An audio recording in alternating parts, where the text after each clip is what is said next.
desolate landscape, arid, stark, and unwelcoming. A hostile environment, a relentless heat, foreboding rock, and unfriendly dirt. But 60 million years ago, this was a lush tropical landscape teeming with life, crammed with exotic vegetation, with insects as big as your head, and mushrooms as big as your head with a large hat. And ruling over it all, the most fearsome creatures the world has ever known. Who were these so-called dinosaurs? Where did they come from? Where did they go? And why did these immense creatures who ruled the world for millions of years end up as decorations on children's pajamas? Very good. Off you go. Tonight, we will answer these and other questions as we try to debunk the myths, strip away the illusions, and liposuck the fatty misconceptions from the thighs of history. Come on, come on. What does this have to do with me? A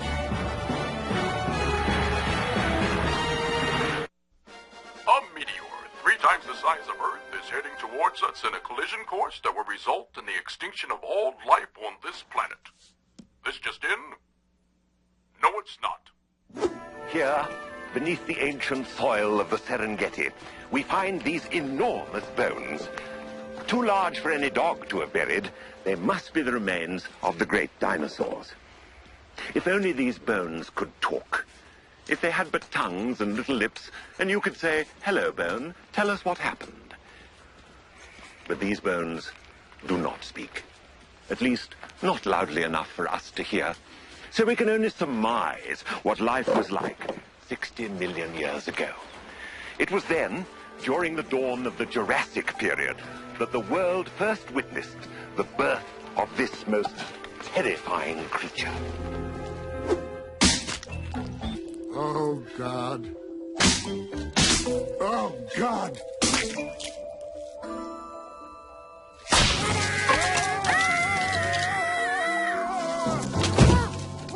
Whoa, I'm on the floor. Oh, it's adorable. Whoa, I'm naked. Who's the mama? Where's the mama? Come here, you sweet thing.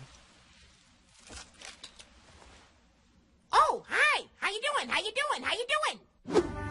Ferocious, bloodthirsty, tyrannical beasts. Dinosaurs would as soon rip your back off as give you the time of day. Here is nature at its most savage. Creatures capable of unspeakable acts of violence.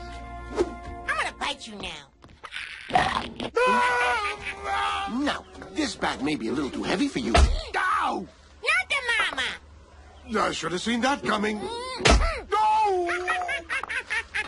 Fortunately, that didn't hurt a bit. It's like a dream. Somebody pinched me. Oh! I love you. Earl, get your head out of his mouth right now. He started it. No, look at him talking with his mouth full again. Roy, if you bite my husband's head off...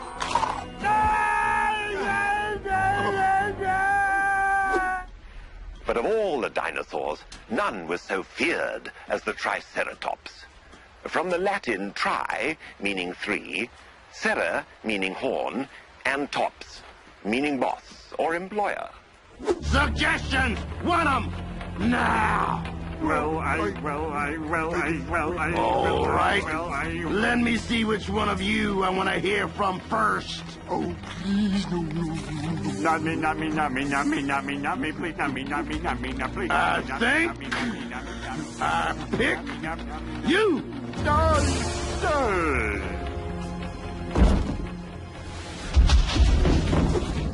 Certainly, dinosaurs were large. How large, you ask? As large as buildings. What kind of buildings, you ask? Big downtown office buildings with many levels of parking and impressive rotating restaurants on top. How did the dinosaurs get so big? Well, one theory is they ate a lot and exercised very little.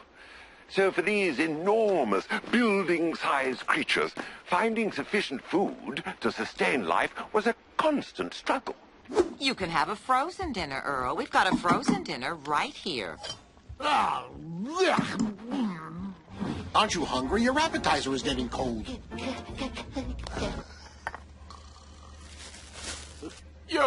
Look here, Chunky. Just because you can't sleep doesn't mean you gotta disturb me.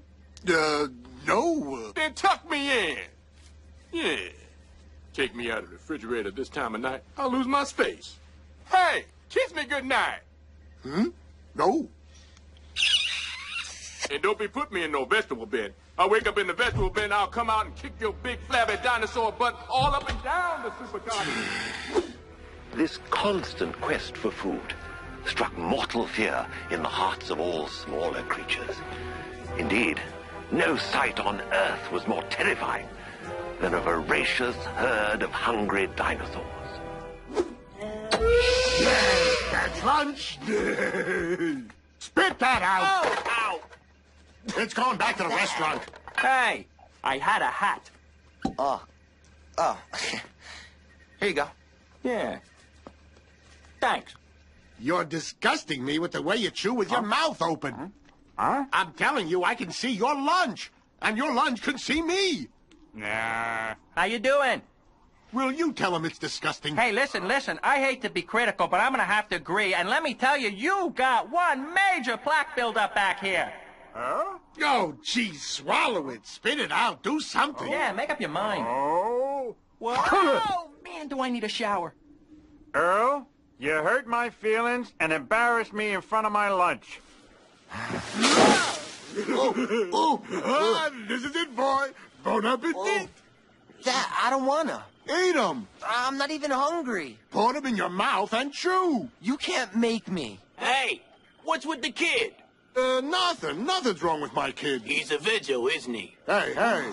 Will you just eat him and let's go home, Robbie? No. You know, my son tried the same thing at his age. Why do I have to eat the other creatures, Dad? What's so important about the food chain? What'd you do? I ate him. I like it. I'm tough, but I'm fair. It's not an exaggeration to say that the dinosaur's life was defined by his search for food. And when food was scarce, the ravenous dinosaur was capable of anything. Come here.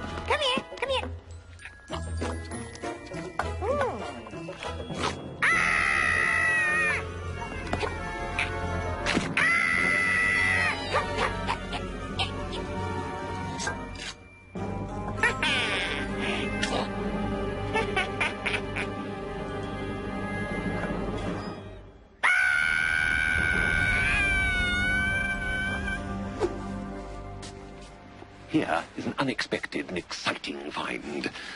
Bones, perhaps 70 million years old, and unlike any we found elsewhere. They're small, delicate, almost bird-like. Perhaps this is a new species, but why here in this one spot and not anywhere else? This find might call into question all we think we know about these amazing creatures. We'll be back.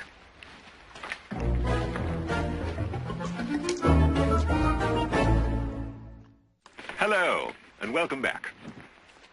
Understanding the mystery of the dinosaurs is much like putting together a complex jigsaw puzzle. Many pieces are easy to assemble, others more difficult. Still others fall off the card table of science entirely and are lost under the sofa of obscurity, or sucked up by the vacuum cleaner of ignorance, or chewed up and made unrecognizable by the disobedient dog of time. If only Earth's distant past came in a box with a picture on the lid, then we could so easily answer all our questions. For example, scientists now speculate the dinosaur may have had two brains, one in the head, the other in the tail. If this is true, it means, in fact, that dinosaurs were twice as intelligent as we previously thought. All right. Who filled in the holes in my bowling ball? Oh, never mind. Here's some more. Huh? What is it? Well, it's obviously a suggestion box. Hello? This is Roy. What do you suggest? As you can see, I have separated all known dinosaur wisdom into 3 categories. Animal, vegetable, rocks. Well, what about fire? Vegetable. What about water? Water is the opposite of fire, which we have previously established as a vegetable. What's the opposite of a vegetable? Fruit. So, water is a fruit. Fruit is not a vegetable, so it has to be either an animal or a rock. We know it's not an animal, therefore, fruit is a rock. Sometimes, on a paleontological dig such as this, we unearth an artifact so unusual, so unexplainable, an artifact that so challenges our fundamental beliefs that we're tempted to put it back in the ground, cover it up, and dig somewhere else. Here is something we're covering up right now. A moment, please. Here are the bones of a group of dinosaurs huddled around this mysterious cube. What was this box? What made it so important, so compelling, that these gargantuan creatures sat around it until they died? We want to watch television. And now that we have cable, our TV's become a rocket sled to adventure. Buckle up, kids! Yeah! Hi, and welcome to the Hat Channel. 24 hours a day of hat news, hat features, and hat happenings. And Gia's watching ABC, the Antediluvian Broadcasting Company. I always felt I was an herbivore trapped in a carnivore's body. Frost Eaters, today at 4 on Reptile. Now listen, Ugg. I'm expecting an important package this afternoon. So whatever you do, don't open it. I won't, Woodrow. Hilarious hijinks with that talking caveman this afternoon on Mr. Ugg. I'm Mr. Ugg. Today at 4. It's television. They say whatever they want. Television is responsible for the utter degradation of our society. We should write letters. Mom, What? get a life.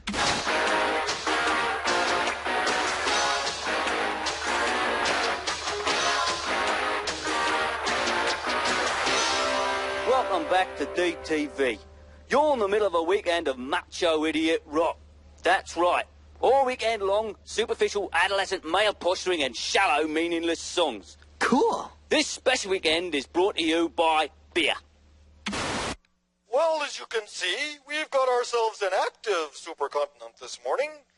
In the north, violent volcanoes, including one particularly big boomer that ought to rip the Tigris-Euphrates Valley wide open. So if you've got relatives there, kiss them goodbye. Once again, it's time to learn about science on Ask Mr. Lizard. Hi, kids. Hi, Mr. Lizard. Hi, Mr. Lizard. What are we going to learn today? Well, Timmy, what do you think would happen if we mix potassium nitrate, Ooh. charcoal, and sulfur? Gee, Mr. Lizard, I don't know. We're gonna need another Timmy. Say it. We're going to need another Timmy. Yeah! Gee, Mr. Lizard, what should I do with the nitroglycerin? We're gonna need another Timmy. Well, Timmy, you just pour it into the blender there while I get behind this lead shield. Okay. Say it. We're gonna need another Timmy. I've never seen a real jet engine before. Keep looking. Okay, but I don't think it's going to work. I mean, nothing's happening. We're gonna need another Timmy. I don't want the kids to think. I want the kids to watch safe little situation comedies with time-tested, repetitive storylines.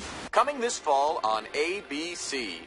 He's a big city dinosaur detective who leaps through time to adopt 7 interracial children. She's a ghost with 7 interracial ghost children of her own. Now they're all moving to the country to become district attorneys and watch the sparks fly when Mother moves in.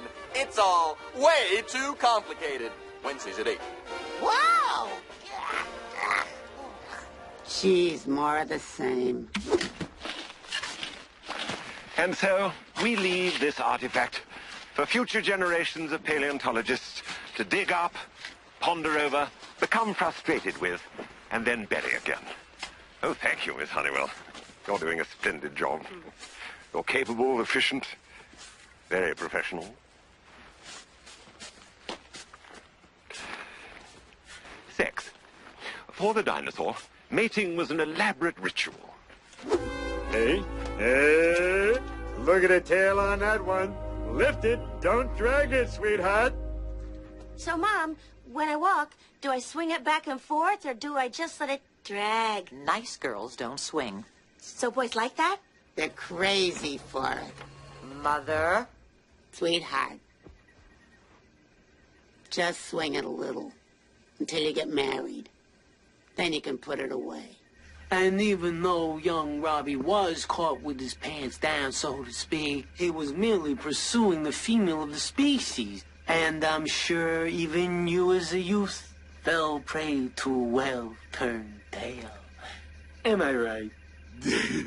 Well, I may have played Love's Fool once or twice. Want to make more of an impression with the ladies? From time immemorial, dinosaurs have known there's only one way to a woman's heart. It's not flowers. It's not candy. Yes, it's the mating dance.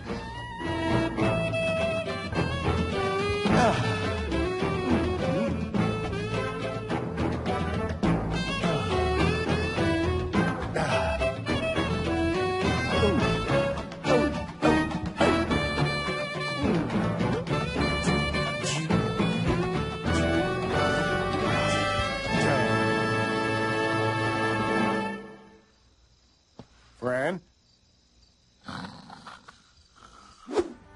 Male, female.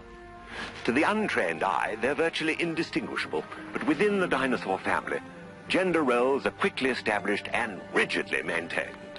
Charlene, you are now my son. Thanks, Daddy. Franny, please, could you just for one evening forget you're a female so I could get romantic with you? Hey, Dad, when's Mom coming back from Grandma's? When she's recuperated from you. Until then, I'm the mother. Okay. Mom, can I go to a movie tonight? Not a chance. Dad said I could.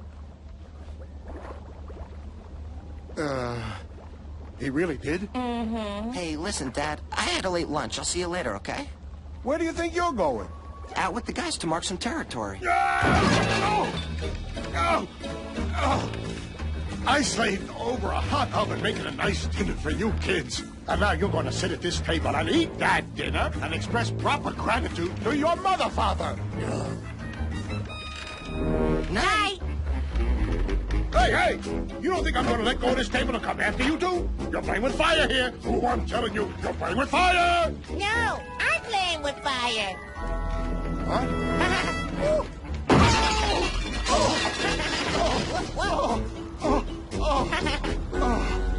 Daddy!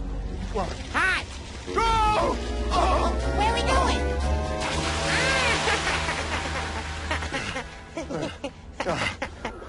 Again! Children, like all animals, dinosaurs cherish them. Give me that. Dinosaurs cherish their young. Mine! And look forward to the birth of each offspring with eager anticipation.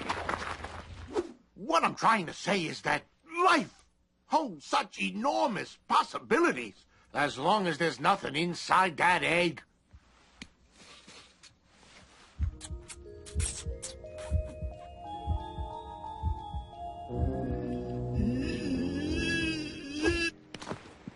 In return for the love and protection they gave their young, the dinosaur parents demanded complete respect and obedience.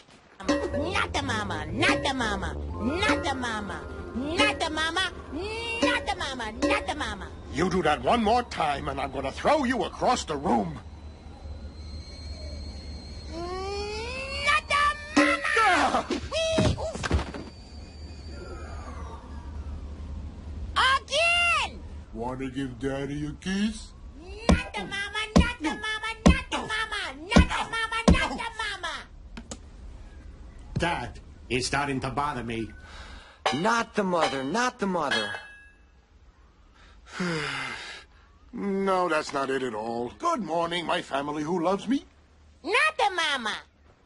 All right, that ends right now. I have had it up to here with this not the mama. I am not the mama. I'm your daddy. And you only get one, Buster. And that is what you're going to call me. Daddy. Now say daddy. Say daddy. Okay. All right. Say dad. Da.